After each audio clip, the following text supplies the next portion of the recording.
Good morning, this is Charlie Helgeson with MarineMax here in Fort Myers. Thought we would take you for a quick little spin in the Sea Ray SDX 270.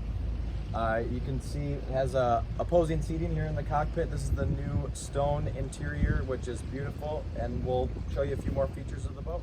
This boat is equipped with the 12-inch Simrad display, which integrates the engine data.